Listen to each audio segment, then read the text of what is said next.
I looked then after Christian to see him go up the hill, where I perceived he fell from running to going, and from going to clambering upon his hands and knees because of the steepness of the place.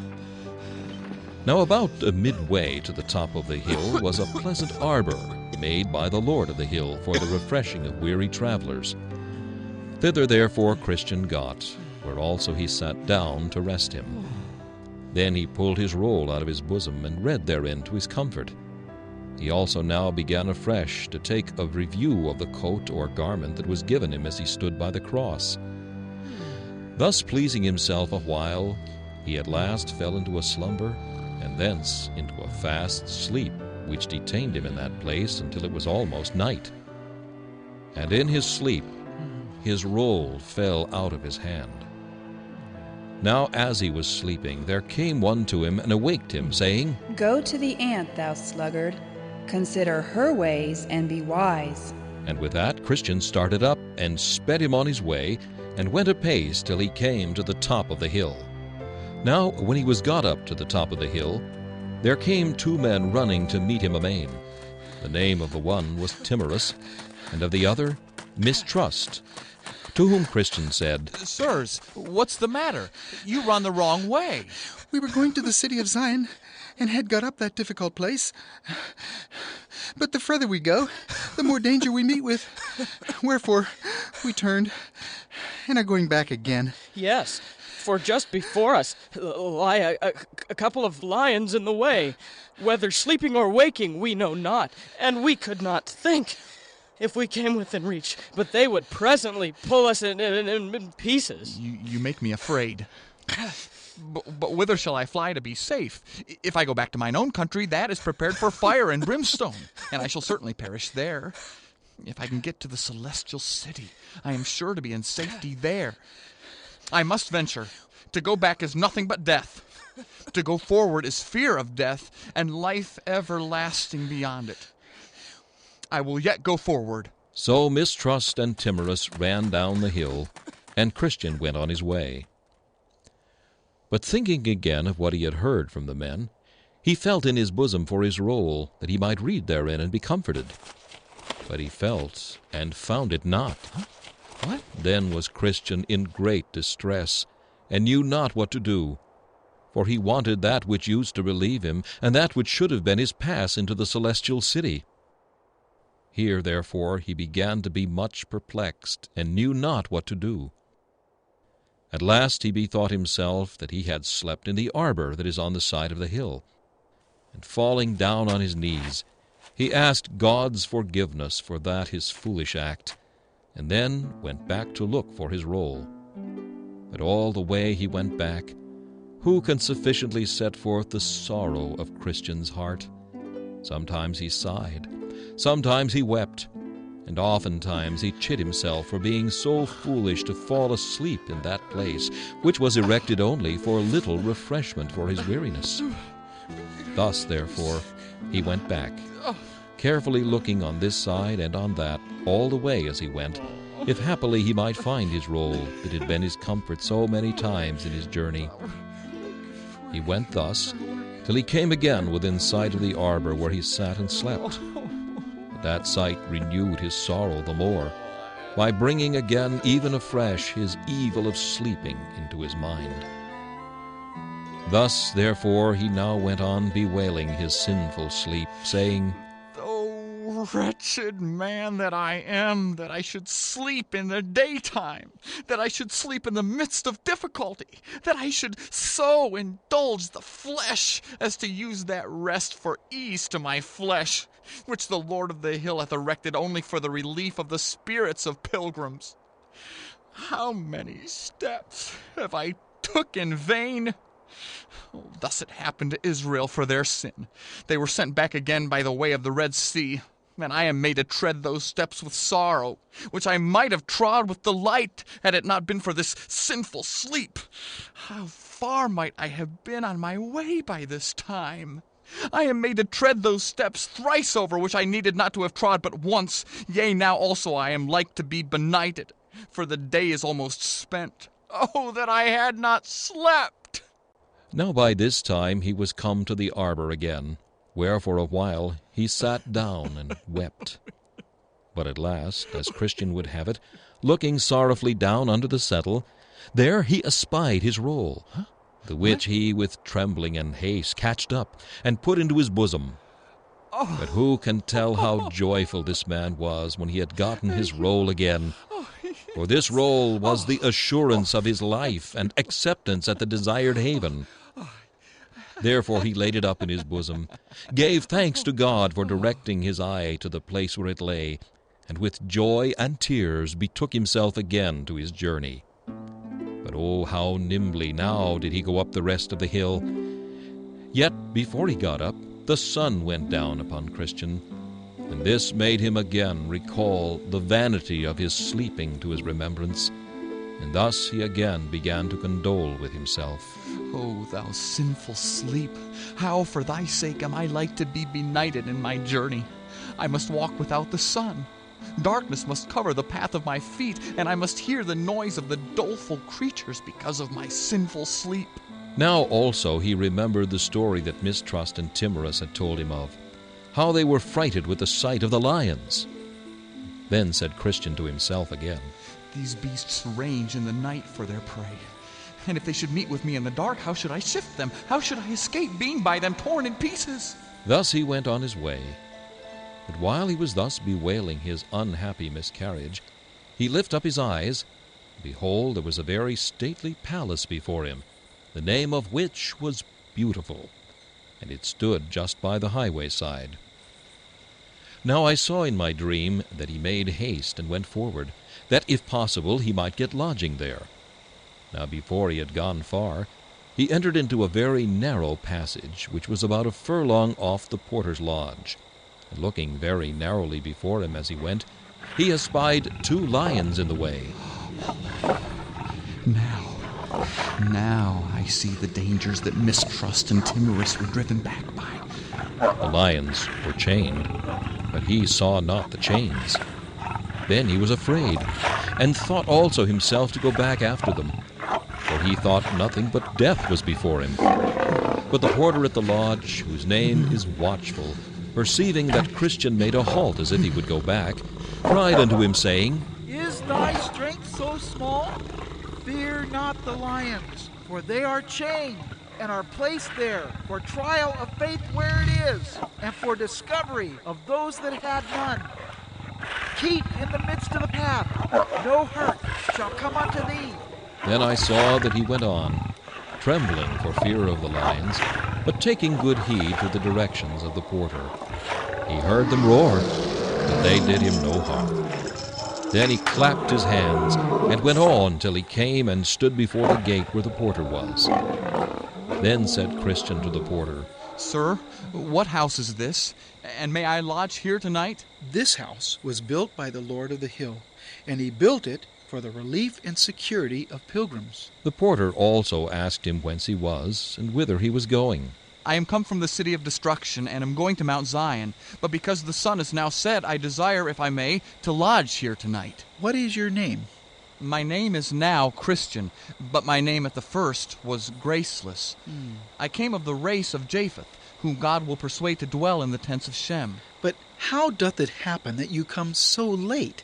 The sun is set. I had been here sooner, but that wretched man that I am, I slept in the arbor that stands on the hillside. Nay, I had, notwithstanding that, been here much sooner, but that in my sleep I lost my evidence, and came without it to the brow of the hill. And then, feeling for it, and finding it not, I was forced with sorrow of heart to go back to the place where I slept my sleep, where I found it. And now I am come. Well, I will call out one of the virgins of this place, who will, if she likes your talk, bring you into the rest of the family, according to the rules of the house. So Watchful the porter rang a bell, at the sound of which came out at the door of the house a grave and beautiful damsel named Discretion, and asked why she was called. This man is in a journey from the city of destruction to Mount Zion, but being weary and benighted, he asked me if he might lodge here tonight. So I told him I would call for thee, who, after discourse had with him, mayest do as seemeth thee good, even according to the law of the house. Then she asked him whence he was, and whither he was going, and he told her. She asked him also how he got into the way, and he told her. Then she asked him what he had seen and met with in the way, and he told her. And at last she asked his name. So he said, It is Christian, and I have so much the more a desire to lodge here tonight, because, by what I perceive, this place was built by the Lord of the Hill for the relief and security of pilgrims. So she smiled, but the water stood in her eyes. And after a little pause she said, I will call forth 2 or 3 more of the family. So she ran to the door and called out Prudence, Piety, and Charity, who after a little more discourse with him had him into the family. And many of them, meeting him at the threshold of the house, said, Come in, thou blessed of the Lord. This house was built by the Lord of the Hill on purpose to entertain such pilgrims in. Then he bowed his head and followed them into the house. So when he was come in and sat down, they gave him something to drink, and consented together that, until supper was ready, some of them should have some particular discourse with Christian for the best improvement of time. And they appointed Piety and Prudence and Charity to discourse with him, and thus they began. Come, good Christian, since we have been so loving to you to receive you in our house this night, let us, if perhaps we may better ourselves thereby, talk with you of all things that have happened to you in your pilgrimage. Oh, with a very good will, and I am glad that you are so well disposed. What moved you at first to betake yourself to a pilgrim's life? I was driven out of my native country by a dreadful sound that was in mine ears, to wit, that unavoidable destruction did attend me if I abode in that place where I was. But how did it happen that you came out of your country this way? It was as God would have it. For when I was under the fears of destruction, I did not know whither to go. But by chance there came a man, even to me, as I was trembling and weeping, whose name is Evangelist. Keep that light in your eye, and go up directly thereto. So shalt thou see the gate, at which, when thou knockest, it shall be told thee what thou shalt do. And he directed me to the wicket gate, which else I should never have found, and so set me into the way that hath led me directly to this house. But did you not come by the house of the interpreter? Yes, and did see such things there, the remembrance of which will stick by me as long as I live. Especially 3 things, to wit, how Christ, in despite of Satan, maintains his work of grace in the heart, how the man had sinned himself quite out of hope of God's mercy, and also the dream of him that thought in his sleep the day of judgment was come. This night, as I was in my sleep, I dreamed, and behold, the heavens grew exceeding black. Also, it thundered and lightened in most fearful wise, and it put me into an agony. Why, did you hear him tell his dream? Yes, and what a dreadful one it was. I thought it made my heart ache as he was telling of it. But yet I am glad I heard it. Was that all that you saw at the house of the interpreter? No, he took me and had me where he showed me a stately palace, and how the people were clad in gold that were in it, and how there came a venturous man and cut his way through the armed men that stood at the door to keep him out, and how he was bid to come in and win eternal glory. Methought those things did ravish my heart. I would have stayed there at that good man's house a 12-month, but that I knew I had further to go. And what saw you else in the way? Saw? Why, I went but a little further, and I saw one, as I thought in my mind, hang, bleeding upon the tree. And the very sight of him made my burden fall off my back, for I groaned under a very heavy burden. But then it fell down from off me. It was a very strange thing to me, for I never saw such a thing before. Yea, and while I stood looking up, for then I could not forbear looking, 3 shining ones came to me. Peace be unto thee. One of them testified that my sins were forgiven me. Thy sins be forgiven thee. Another stripped me of my rags and gave me this broidered coat which you see. And the third set the mark which you see in my forehead, and gave me this sealed roll. And with that he plucked it out of his bosom. But you saw more than this, did you not? The things that I have told you were the best. Yet some other matters I saw, as namely, I saw 3 men, Simple, Sloth, and Presumption, lie asleep a little out of the way as I came, with irons upon their heels. But do you think I could awake them? Get a little more sleep. I also saw Formality and Hypocrisy come tumbling over the wall, to go as they pretended to Zion. We were born in the land of vain glory, and are going for praise to Mount Zion. But they were quickly lost, even as I myself did tell them, but they would not believe. But above all, I found it hard work to get up this hill, and as hard to come by the lions' mouths. And truly, if it had not been for the good man, the porter that stands at the gate, I do not know but that after all I might have gone back again. But now I thank God I am here, and I thank you for receiving of me. Then Prudence thought good to ask him a few questions, and desired his answer to them. Do you not think sometimes of the country from whence you came? Yes, but with much shame and detestation. Truly, if I had been mindful of that country from whence I came out, I might have had opportunity to have returned. But now I desire a better country, that is, an heavenly. Do you not yet bear away with you some of the things that then you were conversant withal? Yes, but greatly against my will, especially my inward and carnal cogitations, with which all my countrymen, as well as myself, were delighted.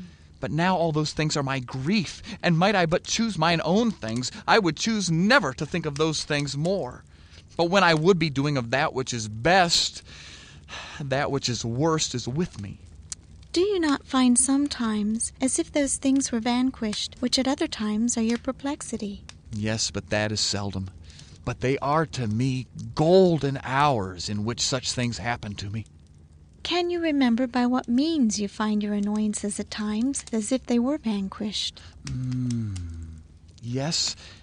When I think what I saw at the cross, that will do it. And when I look upon my broidered coat, that will do it. Also, when I look into the roll that I carry in my bosom, that will do it. And when my thoughts wax warm about whither I am going, that will do it. And what is it that makes you so desirous to go to Mount Zion? Why, there I hope to see him alive that did hang upon the cross. And there I hope to be rid of all those things that to this day are in me an annoyance to me. There they say there is no death. And there I shall dwell with such company as I like best. For to tell you the truth, I love him, because I was by him eased of my burden, and I am weary of my inward sickness. I would fain be where I shall die no more, and with the company that shall continually cry, Holy, holy, holy. Then said Charity to Christian, Have you a family? Are you a married man? I have a wife and 4 small children. And why did you not bring them along with you? Then Christian wept and said, Oh, how willingly would I have done it. But they were all of them utterly averse to my going on pilgrimage. But you should have talked to them, and have endeavored to have shown them the danger of being behind. So I did. I told them also of what God had shown to me of the destruction of our city. But I seemed to them as one that mocked, and they believed me not. And did you pray to God that he would bless your counsel to them? Yes, and that with much affection. For you must think that my wife and poor children were very dear unto me. But did you tell them of your own sorrow and fear of destruction? For I suppose that destruction was visible enough to you. Yes, over and over and over. They might also see my fears in my countenance, in my tears, and also in my trembling under the apprehension of the judgment that did hang over our heads. But all was not sufficient to prevail with them to come with me. But what could they say for themselves? Why they came not? Why, my wife was afraid of losing this world, and my children were given to the foolish delights of youth. So what by one thing and what by another, they left me to wander in this manner alone. But did you not, with your vain life, damp all that you by words used by way of persuasion to bring them away with you? Indeed, I cannot commend my life, for I am conscious to myself of my many failings therein. I know also that a man by his conversation may soon overthrow what by argument or persuasion he doth labor to fasten upon others for their good. Yet this I can say, I was very wary of giving them occasion by any unseemly action to make them averse to going on pilgrimage. Yea, for this very thing they would tell me that I was too precise, and that I denied myself of things for their sakes in which they saw no evil. Nay, I think I may say that if what they saw in me did hinder them, it was my great tenderness in sinning against God, or of doing any wrong to my neighbor. Indeed, Cain hated his brother, because his own works were evil, and his brother's righteous.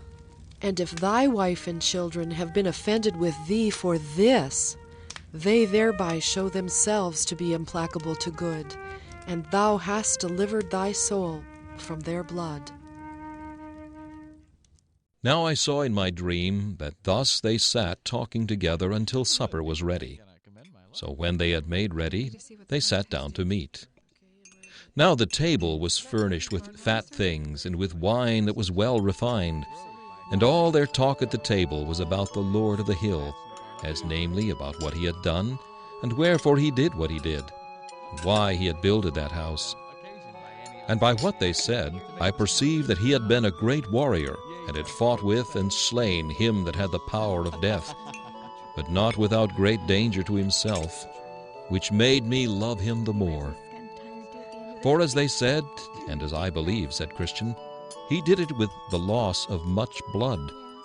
But that which put glory of grace into all he did was, that he did it out of pure love to his country.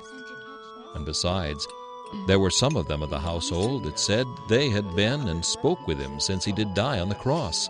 And they have attested that they had it from his own lips, that he is such a lover of poor pilgrims, that the like is not to be found from the east to the west.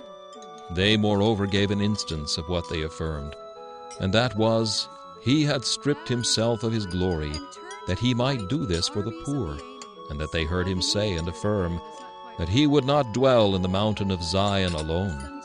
They said, moreover, that he had made many pilgrims princes, though by nature they were beggars born, and their original had been the dunghill.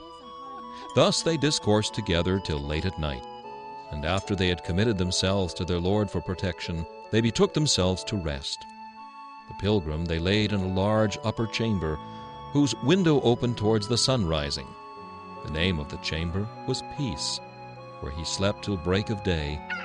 And then he awoke and sang, Oh, where am I now?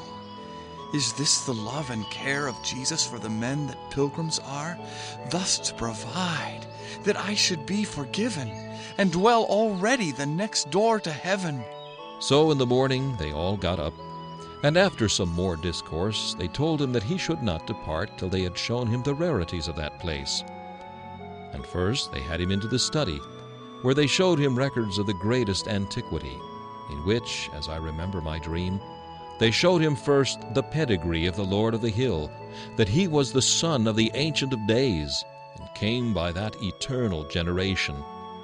Here also was more fully recorded the acts that he had done, and the names of many hundreds that he had taken into his service, and how he had placed them in such habitations that could neither by length of days nor decays of nature be dissolved. Then they read to him some of the worthy acts that some of his servants had done, as how they had subdued kingdoms, wrought righteousness, obtained promises, stopped the mouths of lions, quenched the violence of fire, escaped the edge of the sword, out of weakness were made strong, waxed valiant in fight, and turned to flight the armies of the aliens. Then they read again in another part of the records of the house, where it was showed how willing their Lord was to receive into his favor any, even any, though they in time past had offered great affronts to his person and proceedings. Here also were several other histories of many other famous things, of all which Christian had a view, as of things both ancient and modern, together with prophecies and predictions of things that have their certain accomplishment, both to the dread and amazement of enemies, and the comfort and solace of pilgrims. The next day they took him and had him into the armory, where they showed him all manner of furniture which their Lord had provided for pilgrims, as sword, shield, helmet, breastplate, all prayer, and shoes that would not wear out. And there was here enough of this to harness out as many men for the service of their Lord as there be stars in the heaven for multitude. They also showed him some of the engines with which some of his servants had done wonderful things. They showed him Moses' rod, the hammer and nail with which Jael slew Sisera, the pitchers, trumpets, and lamps, too, with which Gideon had put to flight the armies of Midian. Then they showed him the ox's goad, wherewith Shamgar slew 600 men. They also showed him the jawbone with which Samson did such mighty feats. They showed him, moreover, the sling and stone with which David slew Goliath of Gath, and the sword also with which their Lord will kill the man of sin in the day that he shall rise up to the prey. They showed him besides many excellent things, with which Christian was much delighted. This done, they went to their rest again. Then I saw in my dream that on the morrow he got up to go forward, but they desired him to stay till the next day also. Then said they, We will, if the day be clear, show you the delectable mountains, which will yet further add to your comfort, because they are nearer the desired haven than the place where at present we are. So he consented and stayed. When the morning was up, they had him up to the top of the house, and bid him look south, and so he did. And behold, at a great distance he saw a most pleasant mountainous country, beautified with woods, vineyards, fruits of all sorts, flowers also, with springs and fountains, very delectable to behold. Then he asked the name of the country.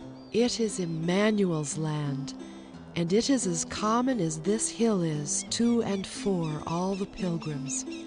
And when thou comest there from thence, thou mayest see to the gate of the celestial city, as the shepherds that live there shall make appear. Now he bethought himself of setting forward, and they were willing he should. But first, let us go again into the armory. So they did, and when they came there, they harnessed him from head to foot with what was of proof, lest perhaps he should meet with assaults in the way. He being therefore thus accoutred, walketh out with his friends to the gate, and there he asked the porter if he saw any pilgrims pass by. Then the porter answered, Yes. Pray, did you know him? I asked him his name, and he told me it was Faithful. Oh, I know him. He is my townsman, my near neighbor. He comes from the place where I was born. How far do you think he may be before? He has got by this time below the hill.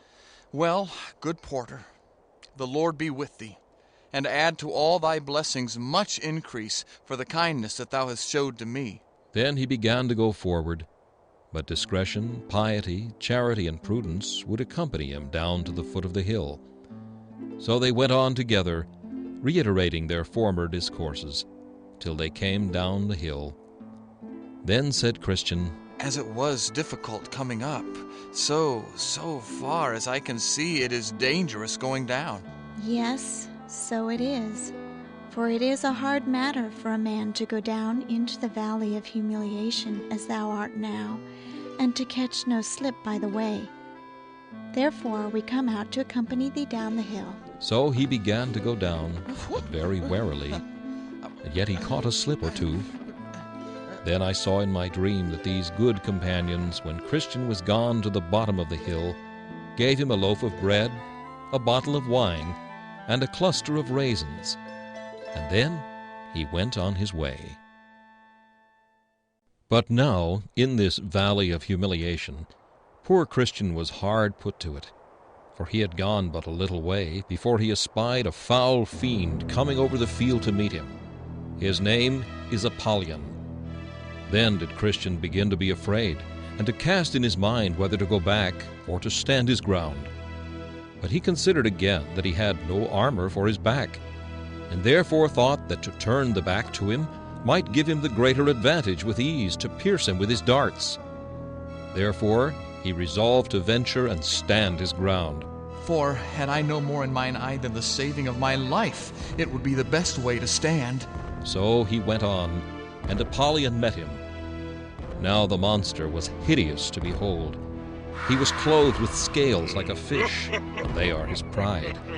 He had wings like a dragon, feet like a bear, and out of his belly came fire and smoke, and his mouth was as the mouth of a lion. When he was come up to Christian, he beheld him with a disdainful countenance, and thus began to question with him. Whence come you, and whither are you bound? I am come from the city of destruction, which is the place of all evil, and am going to the city of Zion. By this I perceive thou art one of my subjects. For all that country is mine, and I am the prince and god of it. How is it, then, that thou hast run away from thy king? Were it not that I hope thou mayest do me more service, I would strike thee now at one blow to the ground. I was born, indeed, in your dominions, but your service was hard, and your wages such as a man could not live on. For the wages of sin is death. Therefore, when I was come to years, I did, as other considerate persons do, look out, if perhaps I might mend myself. There is no prince that will thus lightly lose his subjects. Neither will I as yet lose thee. But since thou complainest of thy service and wages, be content to go back. What our country will afford, I do here promise to give thee. But I have let myself to another, even to the king of princes, and how can I with fairness go back with thee? Thou hast done in this according to the proverb, changed the bad for the worse. But it is ordinary for those that have professed themselves his servants, after a while to give him the slip and return again to me. 2002, and all shall be well. I have given him my faith, and sworn my allegiance to him. How then can I go back from this and not be hanged as a traitor? Thou didst the same to me, and yet I am willing to pass by all. If now thou wilt yet turn again and go back. What I promised thee was in my nonage, and besides, I count the prince under whose banner now I stand is able to absolve me. Yea, and to pardon also what I did as to my compliance with thee. And besides, O thou destroying Apollyon, to speak truth, I like his service, his wages, his servants, his government, his company and country better than thine. Therefore leave off to persuade me further. I am his servant, and I will follow him. Consider again, when thou art in cool blood, what thou art like to meet with in the way that thou goest. Thou knowest that for the most part his servants come to an ill end, because they are transgressors against me and my ways. How many of them have been put to shameful death? And besides, thou countest his service better than mine, whereas he never came yet from the place where he is to deliver any that served him out of their hands. But as for me, how many times, as all the world very well knows, have I delivered, either by power or fraud, those that have faithfully served me from him and his, though taken by them. And so I will deliver thee. His forbearing at present to deliver them is on purpose, to try their love, whether they will cleave to him to the end. And as for the ill end thou sayest they come to, that is most glorious in their account. For present deliverance they do not much expect it, for they stay for their glory. And then they shall have it when their prince comes in his, and the glory of the angels. Thou hast already been unfaithful in thy service to him. And how dost thou think to receive wages of him? Wherein, O Apollyon, have I been unfaithful to him? Thou didst faint at first setting out, when thou wast almost choked in the gulf of despond. Thou didst attempt wrong ways to be rid of thy burden, whereas thou shouldst have stayed till thy prince had taken it off.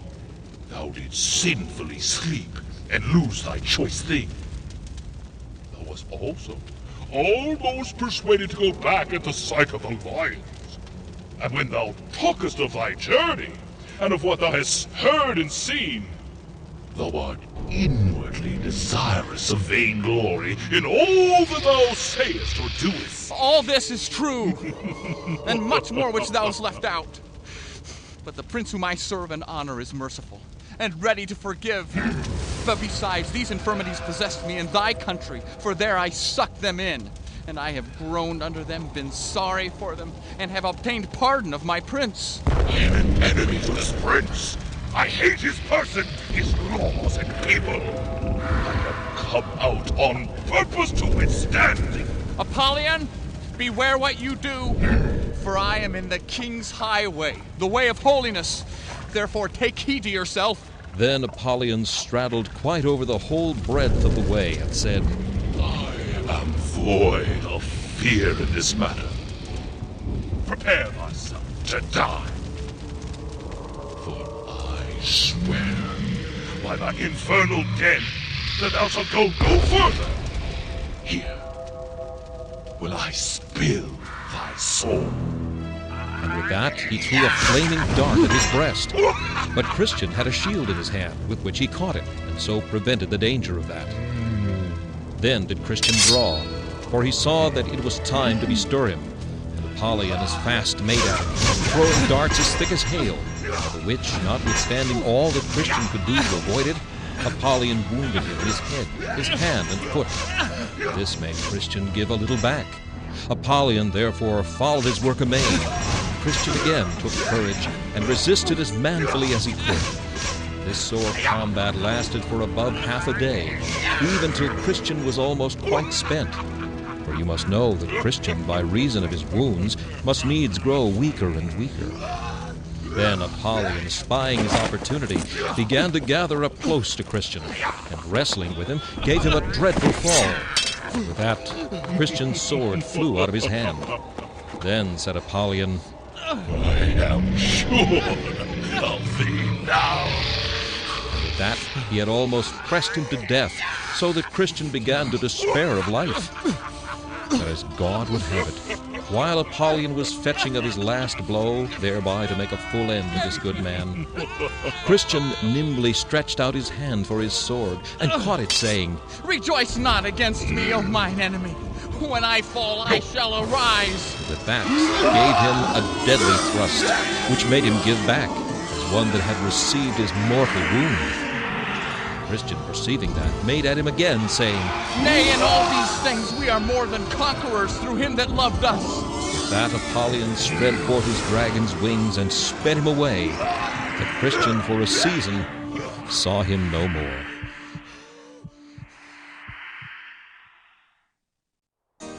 In this combat no man can imagine, unless he had seen and heard as I did, what yelling and hideous roaring Apollyon made all the time of the fight. He spake like a dragon. And on the other side, what sighs and groans burst from Christian's heart. I never saw him all the while give so much as one pleasant look, till he perceived he had wounded Apollyon with his two-edged sword. Then indeed he did smile and look upward, but it was the dreadfulest sight that ever I saw. A more unequal match can hardly be. Christian must fight an angel, but you see the valiant man by handling sword and shield doth make him, though a dragon, quit the field. So when the battle was over, Christian said, I will here give thanks to him that delivered me out of the mouth of the lion, to him that did help me against Apollyon. Great Beelzebub, the captain of this fiend, designed my ruin. Therefore to this end he sent him harnessed out, and he with rage that hellish was did fiercely me engage. But blessed Michael helped me, and I by dint of sword did quickly make him fly. Therefore to him let me give lasting praise, and thank and bless his holy name always. Then there came to him a hand with some of the leaves of the tree of life, the which Christian took and applied to the wounds that he had received in the battle, and was healed immediately. He also sat down in that place to eat bread, and to drink of the bottle that was given him a little before. So, being refreshed, he addressed himself to his journey, with his sword drawn in his hand. For he said, I know not, but some other enemy may be at hand. But he met with no other affront from Apollyon quite through this valley. Now at the end of this valley was another, called the Valley of the Shadow of Death, and Christian must needs go through it, because the way to the celestial city lay through the midst of it. Now this valley is a very solitary place. The prophet Jeremiah thus describes it: a wilderness, a land of deserts and of pits, a land of droughts and of the shadow of death, a land that no man but a Christian passed through, and where no man dwelt. Now here Christian was worse put to it than in his fight with Apollyon, as by the sequel you shall see. I saw then in my dream that when Christian was got to the borders of the shadow of death, there met him 2 men, children of them that brought up an evil report of the good land, making haste to go back, to whom Christian spake as follows: Whither are you going? Back! Back! We would have you to do so too, if either life or peace is prized by you. Why? What's the matter? Matter? We were going that way as you were going, and went as far as we durst. Indeed, we were almost past coming back. For had we gone a little further, we had not been here to bring the news to thee. But what have you met with? Why, we were almost in the valley of the shadow of death. But that, by good hap, we looked before us and saw the danger before we came to it. But what have you seen? Seen? Why, the valley itself, which is as dark as pitch. We also saw there hobgoblins, satyrs, and dragons of the pit. We also heard in that valley a continual howling and yelling, as of people under unutterable misery, who there sat bound in affliction and irons. And over that valley there hangs the discouraging clouds of confusion. Death does always spread its wings over it. In a word, it is every whit dreadful, being utterly without order. Then I perceive not yet by what you have said, but that this is my way to the desired haven. Be it thy way, we will not choose it for ours. Nay, not ours. So they parted, and Christian went on his way, but still with his sword drawn in his hand, for fear lest he should be assaulted. I saw then in my dream, so far as this valley reached, there was on the right hand a very deep ditch. That ditch is it into which the blind have led the blind in all ages, and have both there miserably perished.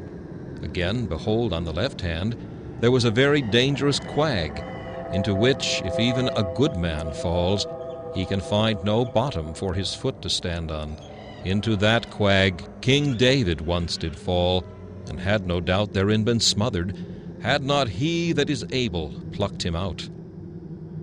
The pathway was here also exceeding narrow, and therefore good Christian was the more put to it. For when he sought in the dark to shun the ditch on the one hand, he was ready to tip over into the mire on the other. Also, when he sought to escape the mire, without great carefulness he would be ready to fall into the ditch. Thus he went on, and I heard him here sigh bitterly. For besides the dangers mentioned above, the pathway was here so dark, and oft times when he lift up his foot to set forward, he knew not where or upon what he should set it next. Poor man, where art thou now? Thy day is night.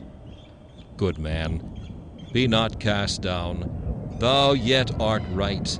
Thy way to heaven lies by the gates of hell. Cheer up, hold out. With thee it shall go well. About the midst of this valley I perceived the mouth of hell to be, and it stood also hard by the wayside. Now what shall I do? and ever and anon the flame and smoke would come out in such abundance, with sparks and hideous noises, things that cared not for Christian's sword as Apollyon did before, that he was forced to put up his sword and betake himself to another weapon called all prayer. So he cried in my hearing, "O Lord, I beseech thee, deliver my soul." Thus he went on a great while, yet still the flames would be reaching towards him. Also he heard doleful voices and rushings to and fro, so that sometimes he thought he should be torn in pieces or trodden down like mire in the streets. This frightful sight was seen.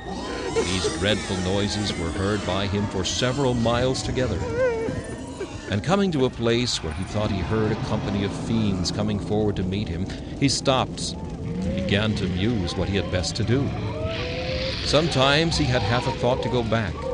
Then again he thought he might be halfway through the valley. He remembered also how he'd already vanquished many a danger, and that the danger of going back might be much more than for to go forward. So he resolved to go on. Yet the fiends seemed to come nearer and nearer. But when they were come even almost at him, he cried out with a most vehement voice, "I will walk in the strength of the Lord God." So they gave back and came no further. One thing I would not let slip.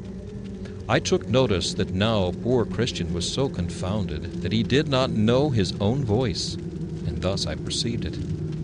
Just when he was come over against the mouth of the burning pit, one of the wicked ones got behind him and stepped up softly to him, and whisperingly suggested many grievous blasphemies to him, which he verily thought had proceeded from his own mind. This put Christian more to it than anything that he had met before, even to think that he should now blaspheme him that he had loved so much before. Yet if he could have helped it, he would not have done it. But he had not the discretion either to stop his ears, or to know from whence these blasphemies came. When Christian had traveled in this disconsolate condition some considerable time, he thought he heard the voice of a man as going before him, saying, "Though I walk through the valley of the shadow of death, I will fear no evil, for thou art with me." Then he was glad, and that for these reasons. First, because he gathered from thence that some who feared God were in this valley as well as himself.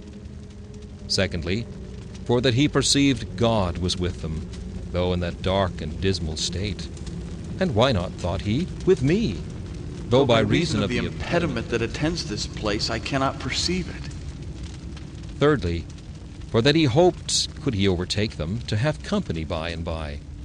So he went on, and called to him that was before, but he knew not what to answer, for that he also thought to be alone. By and by the day broke. Then said Christian, "He hath turned the shadow of death into the morning." Now the morning being come, he looked back, not out of desire to return, but to see by the light of the day what hazards he had gone through in the dark.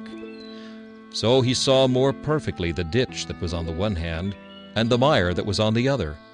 Also how narrow the way was which led betwixt them both.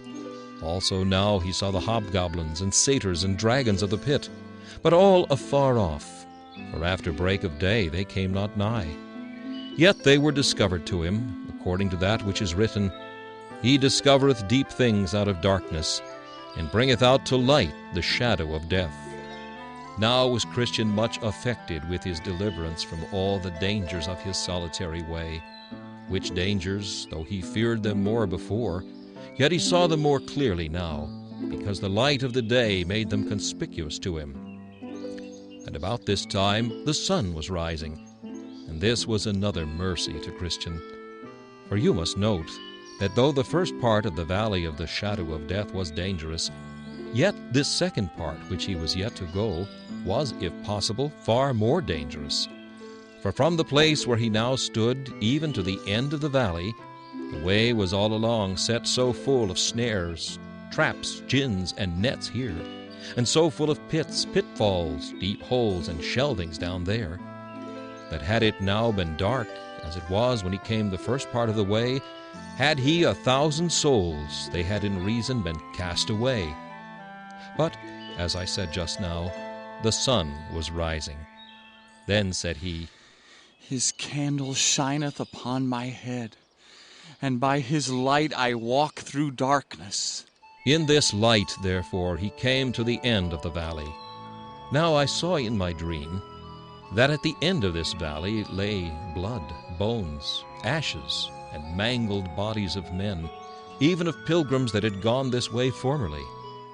And while I was musing what should be the reason, I espied a little before me a cave where 2 giants, Pope and Pagan, dwelt in old time, by whose power and tyranny the men whose bones, blood, ashes, and so forth lay there were cruelly put to death. But by this place Christian went without much danger, whereat I somewhat wondered. But I've learnt since that Pagan has been dead many a day, and as for the other, though he be yet alive, he is, by reason of age, and also of the many shrewd brushes that he met with in his younger days, grown so crazy and stiff in his joints that he can now do little more than sit in his cave's mouth, grinning at pilgrims as they go by, and biting his nails because he cannot come at them. So I saw that Christian went on his way. Yet at the sight of the old man that sat in the mouth of the cave, he could not tell what to think, especially because he spake to him, though he could not go after him, saying, You will never mend till more of you be burned. But he held his peace, and set a good face on it, so went by, and catched no hurt. Then sang Christian, O world of wonders, I can say no less, that I should be preserved in that distress that I have met with here. Oh, blessed be that hand that from it hath delivered me. Dangers and darkness, devils, hell, and sin did compass me, while I this vale was in. Yea, snares and pits and traps and nets did lie my path about, that worthless silly I might have been catched, entangled, and cast down. But since I live, let Jesus wear the crown.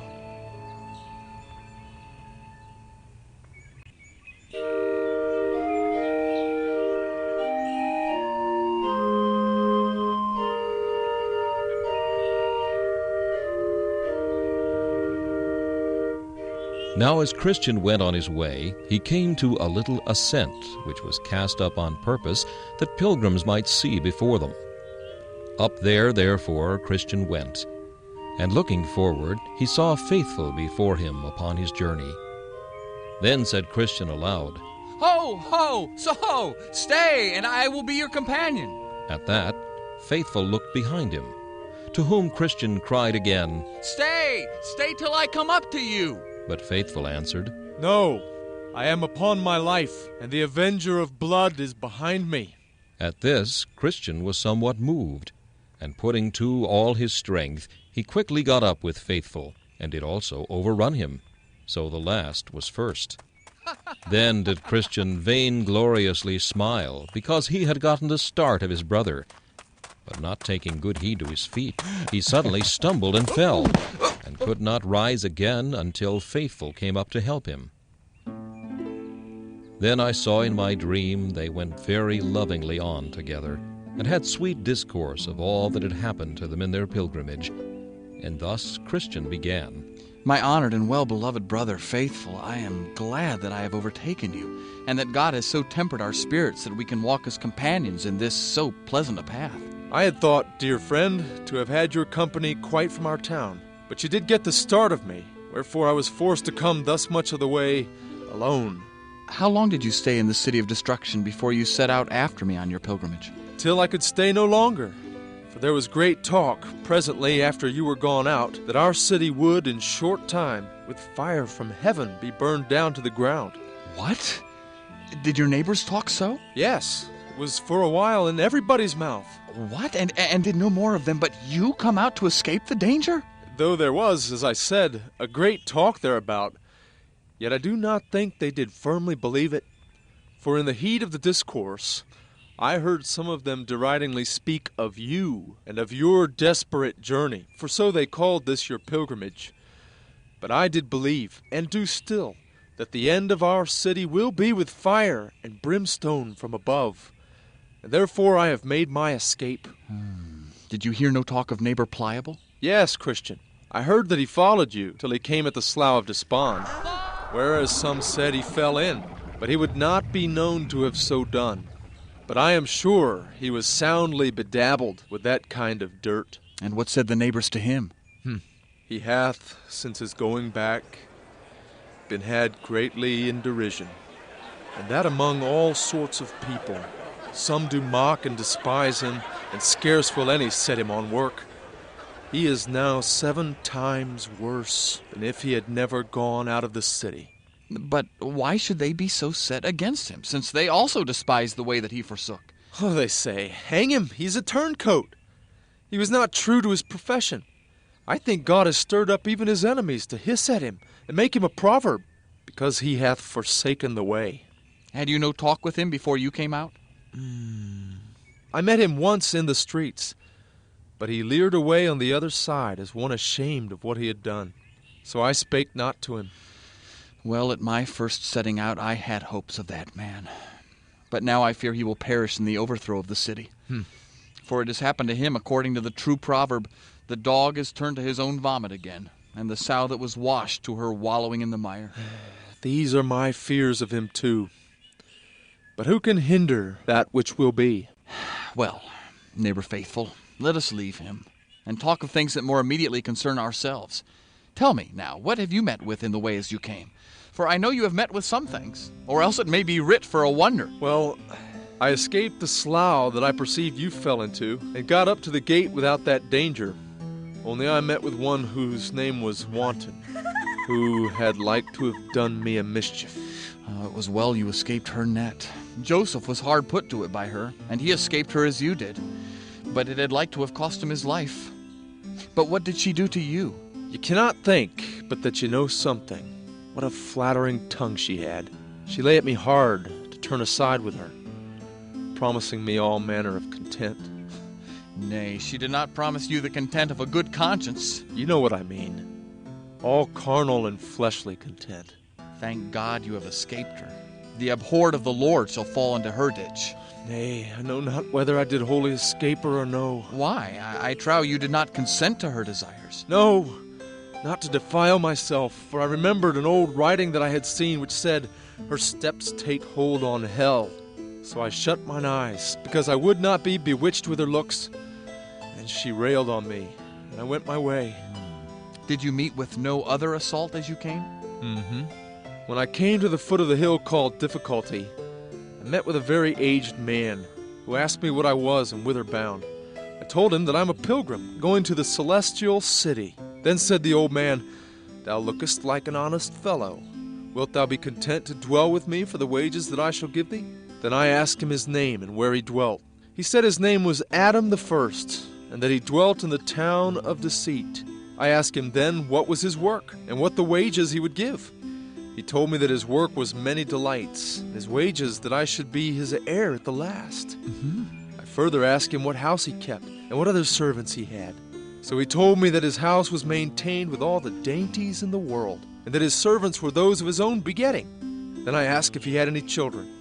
He said that he had but 3 daughters, the lust of the flesh, the lust of the eyes, and the pride of life, and that I should marry them all if I would. Then I asked how long he would have me to live with him, and he told me as long as he lived himself. Well, and what conclusion came the old man and you to at last? Why, at first I found myself somewhat inclinable to go with the man, for I thought he spake very fair. But looking in his forehead as I talked with him, I saw there written, Put off the old man with his deeds. And how then? Then it came burning hot into my mind. Whatever he said and however he flattered, when he got me home to his house, he would sell me for a slave. So I bid him forbear to talk, for I would not come near the door of his house. Then he reviled me and told me that he would send such a one after me that should make my way bitter to my soul.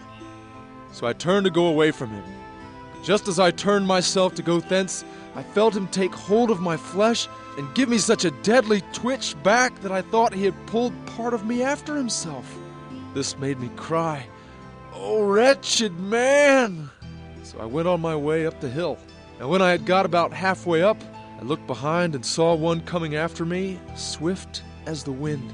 So he overtook me just about the place where the settle stands. Just there did I sit down to rest me. But being overcome with sleep, I there lost this roll out of my bosom. Good brother, hear me out. So soon as the man overtook me, he was but a word and a blow, for down he knocked me and laid me for dead. When I was a little come to myself again, I asked him wherefore he served me so. He said because of my secret inclining to Adam the first.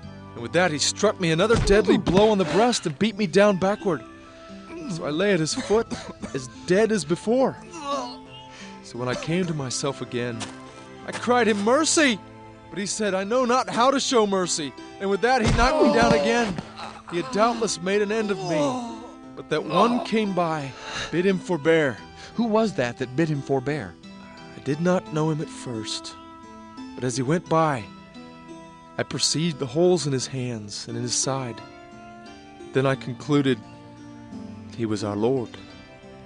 So I went up the hill. That man that overtook you was Moses. He spareth none, neither knoweth he how to show mercy to those that transgress his law. I know it very well. It was not the first time that he has met with me. It was he that came to me when I dwelt securely at home, that told me he would burn my house over my head if I stayed there. But did you not see the house that stood there on the top of the hill, on the side of which Moses met you? Yes, and the lions too, before I came at it. But for the lions, I think they were asleep, for it was about noon. And because I had so much of the day before me, I passed by the porter and came down the hill. He told me, indeed, that he saw you go by. But I wish you had called at the house, for they would have showed you so many rarities that you would scarce have forgot them to the day of your death. But pray tell me, did you meet nobody in the Valley of Humility? Yes. I met with one discontent who would willingly have persuaded me to go back again with him. His reason was for that the valley was altogether without honor. He told me, moreover, that there to go was the way to disobey all my friends, as pride, arrogancy, self-conceit, worldly glory with others, who he knew, as he said, would be very much offended if I made such a fool of myself as to wade through this valley. Well, and how did you answer him? I told him that although all these that he named might claim kindred of me, and that rightly, for indeed they were my relations according to the flesh, yet since I became a pilgrim, they have disowned me, as I also have rejected them. Therefore, they were to me now no more than if they had never been of my lineage. I told him, moreover, that as to this valley, he had quite misrepresented the thing. For before honor is humility, and a haughty spirit before a fall. Therefore, said I had rather go through this valley to the honor that was so accounted by the wisest, than choose that which he esteemed most worthy of our affections. Met you with nothing else in that valley? Yes, I met with shame. But of all the men that I met with in my pilgrimage, he, I think, bears the wrong name. The others would be said nay, after a little argumentation and somewhat else, but this bold-faced shame would never have done. Why, what did he say to you? What? Why, he objected against religion itself. He said it was a pitiful, low, sneaking business for a man to mind religion. He said that a tender conscience was an unmanly thing, and that for a man to watch over his words and ways so as to tie up himself from that hectoring liberty that the brave spirits of the times accustom themselves unto, would make him the ridicule of the times. He objected also that but few of the mighty, rich, or wise were ever of my opinion, nor any of them neither, before they were persuaded to be fools, and to be of a voluntary fondness to venture the loss of all, for nobody knows what. He moreover objected the base and low estate and condition of those that were chiefly the pilgrims of the times in which they lived, also their ignorance and want of understanding in all natural science. Yea, he did hold me to it at that rate also about a great many more things than here I relate, as that it was a shame to sit whining and mourning under a sermon, and a shame to come sighing and groaning home. It was a shame to ask my neighbor forgiveness for petty faults, or to make restitution where I have taken from any. He said also that religion made a man grow strange to the great because of a few vices, which he called by finer names, and made him own and respect the base because of the same religious fraternity. "It is not this," said he, "a shame." And what did you say to him? Say? I could not tell what to say at the first. Yea, he put me so to it that my blood came up in my face. Even this shame fetched it up, and it almost beat me quite off. But at last I began to consider that that which is highly esteemed among men is had in abomination with God. And I thought again, this shame tells me what men are, but it tells me nothing what God or the Word of God is. And I thought, moreover, that at the day of doom we shall not be doomed to death or life according to the hectoring spirits of the world, but according to the wisdom and law of the highest. Therefore, thought I, what God says is best, indeed is best, though all the men in the world are against it. Seeing then that God prefers his religion, seeing God prefers a tender conscience, seeing they that make themselves fools for the kingdom of heaven are wisest, and that the poor man that loveth Christ is richer than the greatest man in the world that hates him. Shame, depart! Thou art an enemy to my salvation. Shall I entertain thee against my sovereign Lord? How then shall I look him in the face at his coming? Should I now be ashamed of his ways and servants? How can I expect the blessing? But indeed this shame was a bold villain. I could scarce shake him out of my company. Yea, he would be haunting of me, and continually whispering me in the ear, with some one or other of the infirmities that attend religion. But at last I told him it was but in vain to attempt further in this business, for those things that he disdained, in those did I see most glory. And so at last I got past this importunate one. And when I had shaken him off, then I began to sing. The trials that those men do meet withal, that are obedient to the heavenly call, are manifold and suited to the flesh, and come and come and come again afresh. But now or some time else we by them may be taken, overcome, and cast away. Oh, let the pilgrims then be vigilant, and quit themselves like men.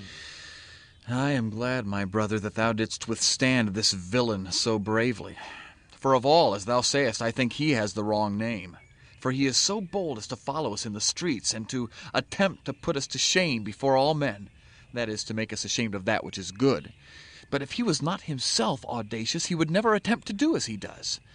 But let us still resist him, for notwithstanding all his bravadoes, he promoteth the fool and nothing else. The wise shall inherit glory, said Solomon, but shame shall be the promotion of fools. I think we must cry to him for help against shame, who would have us to be valiant for the truth upon the earth. You say true.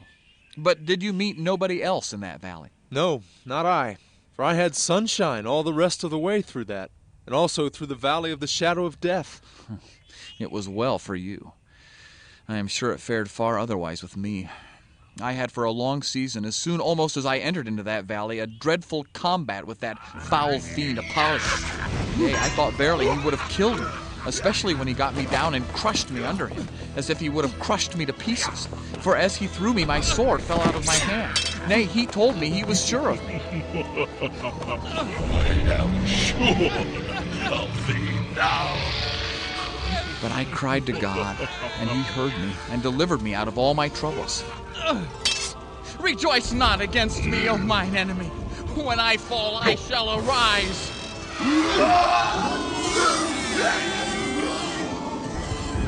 Then I entered into the valley of the shadow of death, and had no light for almost half the way through it. I thought I should have been killed there, over and over. But at last day broke, and the sun rose, and I went through that which was behind with far more ease and quiet.